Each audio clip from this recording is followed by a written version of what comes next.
Welcome to the Mindset Evolution podcast, powered by Self-Recoding, world-class consulting and coaching services that you can access at selfrecoding.com.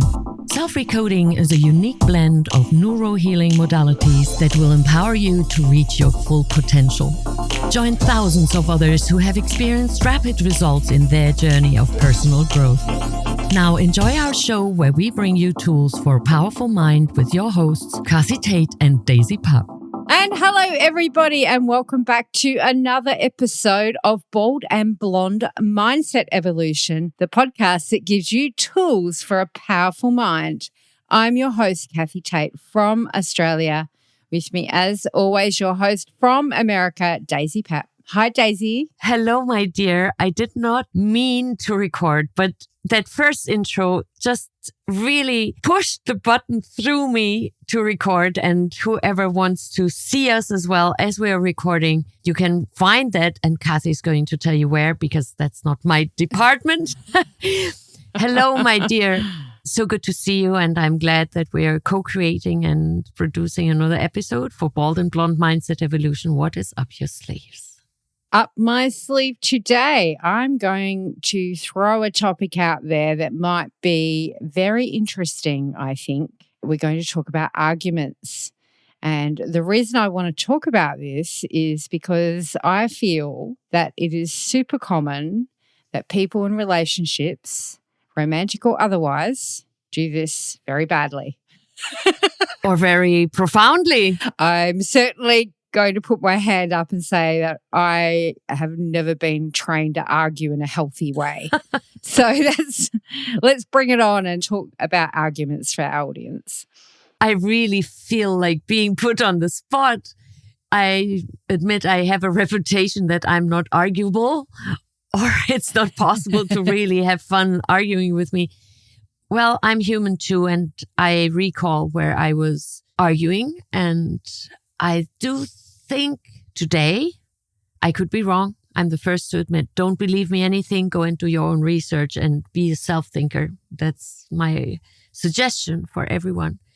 When I am stuck in the need to be right, and then I meet another one who is also stuck in the need to be right, then what am I truly upset about?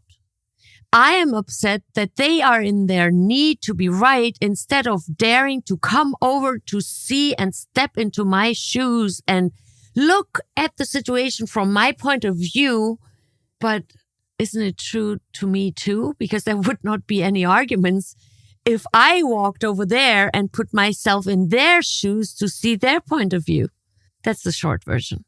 Yeah, I think that's super true, because the old saying, takes two to tango. Oh, yeah. Like, you can't stand there and argue with yourself, really, can you? You could have a one-sided conversation and argue with yourself, but not really what we're talking about. And yes, it takes two people to become entangled in this. And I also think that it's super frustrating when only one of the parties feels the need to be right as well, because I feel like that can be a catalyst for a lot of frustration as well. So whether both parties are stuck in that need to be right or one of them is stuck in that need to be right, we have a problem. I agree with you. It's very discomforting. Nevertheless, let's say you and I, let's say you are in the need to be right. I'm just making this up. No, this is what I said and this is how it's supposed to be and I want it this way. I can leave you with your thinking and your thoughts and your energy and your emotions, energy in motion, all by yourself. Why do I need to get involved in your indecisiveness? Well, maybe the outcome involves you, and that's why you need to get involved. Give me an example. We're having an argument about a topic that I want to do. Okay. And you don't want to do it. Okay. How about that? It's great.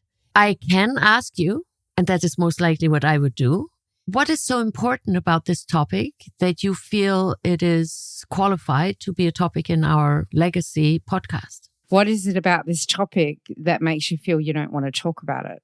I may feel uncomfortable discussing it now. Maybe at a later point in time, I may be open discussing it. But I feel like being uncomfortable would actually bring juice to the podcast episode. So I think that's a good thing that it makes you uncomfortable. I totally respect your point of view. And I wonder if you can respect my point of view, that it will be maybe another time to discuss that. Whoa. Try to go. Bring it on. It's true. She's unarguable. No, I want to do it, Daisy. Okay, bring it on. Bring it on. Bring more from these old cabinets and drawers. Bring it on. Bring it on. Bring the juicy one. The mean stuff. Bring it on. The mean stuff? Yeah. Oh, come goodness. On. Why not? I don't really do mean stuff. Make it up. I'm not a fan. I'm not a fan of Make it up. Being nasty. It's I know. One of the things I think that should be talked about in this episode is... Oh, I have an idea. What if you pretend to be Susie, who is such a mean human? She's one of the meanest humans in this world. And you just pretend, for the sake of the experiment, for a moment, to be her. And you bring it on. All right. Do all the things that we don't want you to do. I'm just writing some notes. Yeah, that's fine. Why Susie? Have we used that name before? It could be Jody. It could be Gabby. It could be Mary. It could be John. Let's go with Karen, because the Karen Fine. is the persona, that everyone will get. I'm fine. Yes. It's just my auntie's name was Susie and she was lovely. Oh, okay, fine. Well, Daisy, I still want to do the topic. I think that you're being oversensitive and I think that it's time you just agreed with me. It sounds to me that you would like me to agree to something I cannot agree upon. Is that right? I don't believe that you cannot agree upon it. I think that you can and that you're making an excuse. Actually, I truly appreciate that you just called me out because you're right. I can and I could, but I will not because I feel this is not the right time to do so. And I wonder if you can respect that for me, it is not the right time. No, you're just procrastinating and you do this all the time and I'm sick of it. I really appreciate you pointing out procrastination. Can you give me 2 or 3 examples where I am procrastinating? 2 or 3. Exactly. That's not how the heat of an argument works. You don't get 2 or 3 examples. Well, but I'm asking for it. Don't ask me for examples. You know what you've done, Daisy. You seem really upset. Do I? You seem really upset. Do I seem upset, Daisy? Do I? That's because I am upset, Daisy. Thank you for noticing. It's my joy. How can I ease your upset feelings? This is the terrible argument. This is the worst argument I've ever been in. Now, welcome. I think that this demonstrates how difficult it is to have a one-sided argument with 2 people. Yes. Now, there's a key to it. I stick with me. That's the key. I'm not lured in. Okay. I think, can you explain that? Mm-hmm. I stick with me. So you are saying that you are just talking about your own point of view. And my observation. As in that singular thing we talked about? Yes, first person singular. Right. And I wholeheartedly respect how you feel. And I'm even noticing and I'm even naming how I'm observing you. I'm not saying, yeah, well, you are so upset. No, I say, you seem upset. I leave it in the open because I could be wrong. Maybe you have a stomach pain or you need to fart and you can't, or you would, but you feel embarrassed, whatever that is, I get it. So I stick with me. What I mean with that and what I'm referring to is that I do not allow myself to be pulled in from your dynamic or by your dynamic. Meaning that I respect my point of view and I stick to it. And only because you say I am a procrastinator doesn't make me a procrastinator. When I tell you that, here, I have a pen here and this pen is red to my eyes, but I tell you, this is a neon green pen. Do you see it? No, Daisy, I see it red. No, it's neon green. Well, what's the point you arguing how I see it? It's not arguable. I think that it's a very good idea to start speaking about the non-arguables because they are actually the key to argue in a very healthy way. It's not arguable to anyone how I feel. Try to argue. I feel as my stomach is crunching. I feel as if my jaw is getting tense. I feel as my palms are getting sweaty. Try to argue that. You cannot. It's my point of view and it's my sensations. Now, if I would say, well, you always do, that's arguable. First of all, because the always and the never and the all the time, the generalizations are unfair and not realistic. So stick with what is real within you. And when you then start expressing that, then you turn into the non-arguable. For example, I could say when you played Karen or pretended to be Karen in this experiment, I may say, Karen, you seem very frustrated. Can you share more with me? Argue that. You can't. Because I didn't say you are. Let me turn it around. Well, Karen, you're always so upset and you're yelling at me. No, I'm not. Oh, of course not, because while you're asleep, you're not arguing with me and you're not yelling. Stop going in and stop getting in or onto that slide of the roller coaster where it's getting really slippery and ugly in an argument. Just stop speaking about the arguables. This is how I feel. This is how I am observing it. I observe this pen as red. And even if it is black or green or yellow or blue or sparkling, to me, it is still red. Try to convince me that I don't see it as red. You can't. Wow, what a famous pen I made out of this, by the way. It is really special. By the way, it actually is red. Thank you. She's agreeing. Yay. Oh. So what you're saying is we have arguables and non-arguables as in topics. And then if you stick to the non-arguables, then it's actually very hard to argue. But I think that it is conditioning and experience and past behaviors that a lot of us fall back into the arguables because that's how we've always argued, right? That's either we've been brought up that way or we've learnt the behavior somewhere along the line. Oh, yeah. And so I think that if we can just learn to undo some of that and argue in a healthier way, well, then it actually doesn't stay an argument. It's more of a debate or a discussion, which with much cooler, calmer heads and better results because you're not getting caught up in the drama of the actual argument.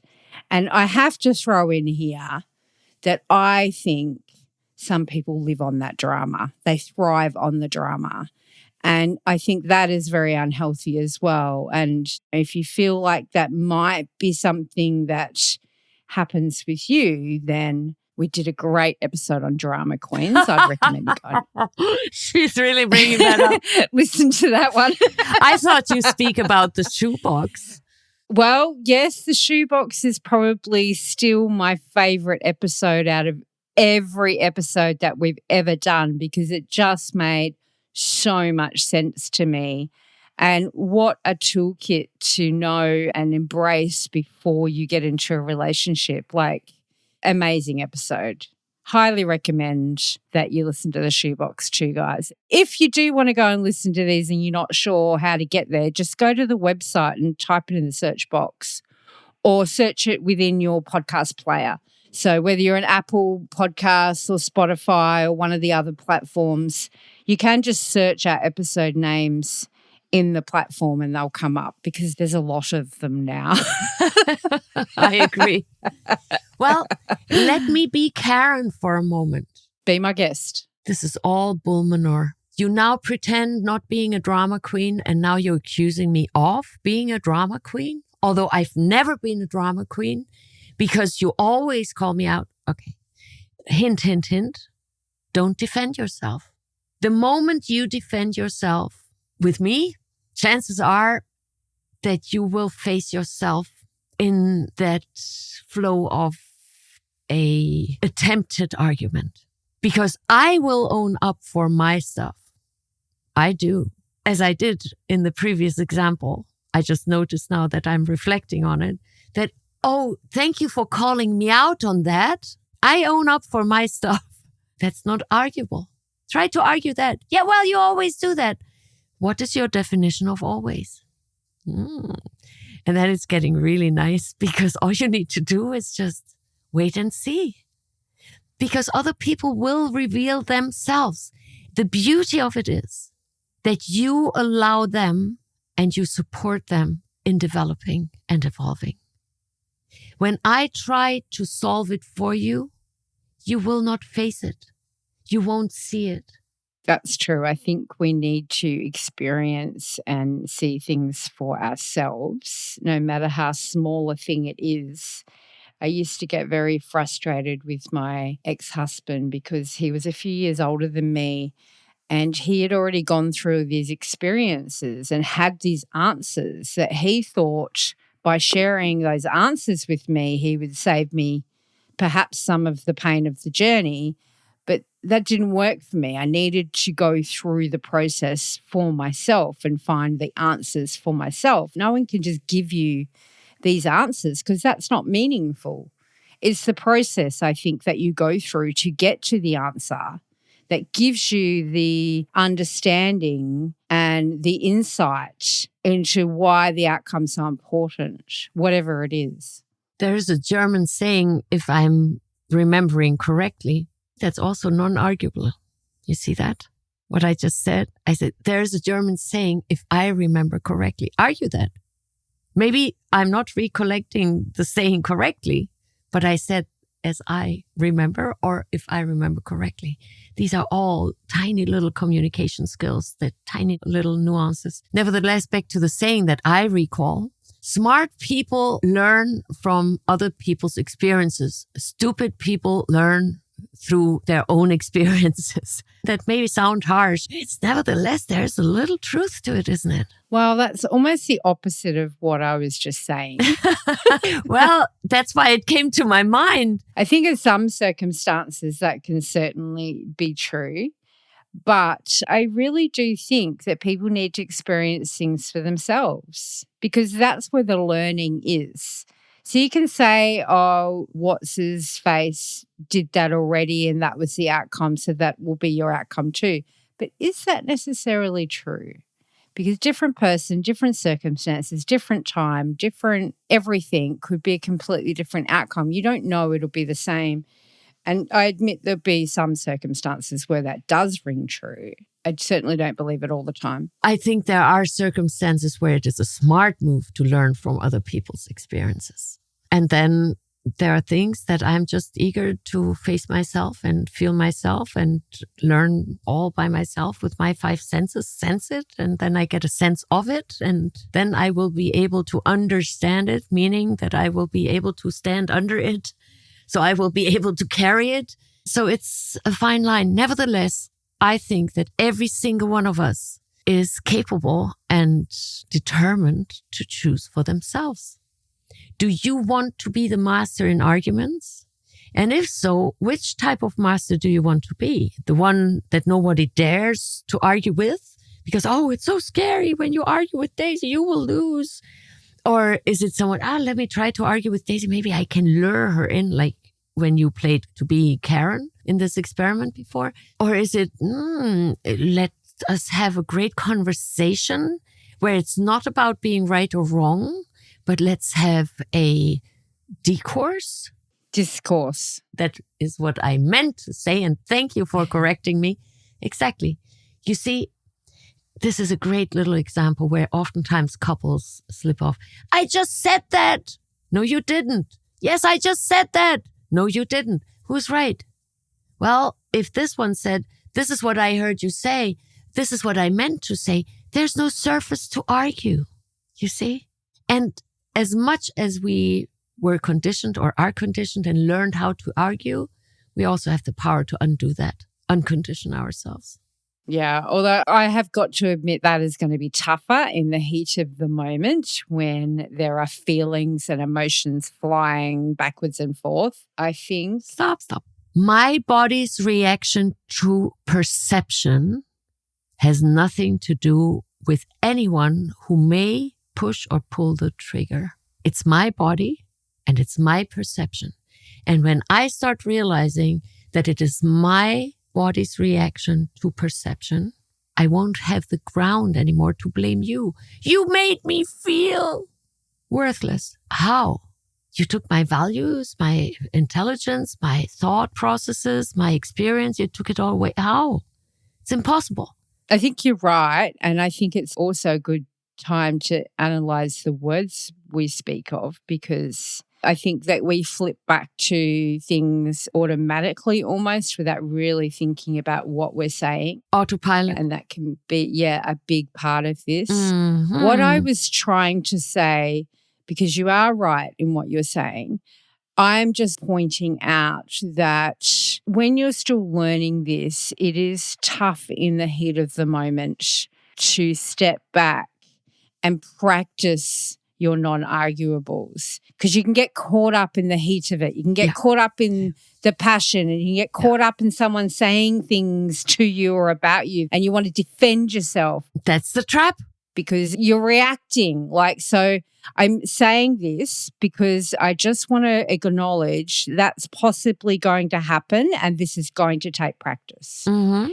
And maybe it's a good idea, if you really do want to instigate some change for yourself, to figure out some non-arguables and practice them so that you've got them in your toolkit for next time an arguable situation comes up, and then you can practice being non-arguable and see the effect it has. And it might have a really profound effect when you realize the power of being empowered with these different set of words that completely change things within this dynamic.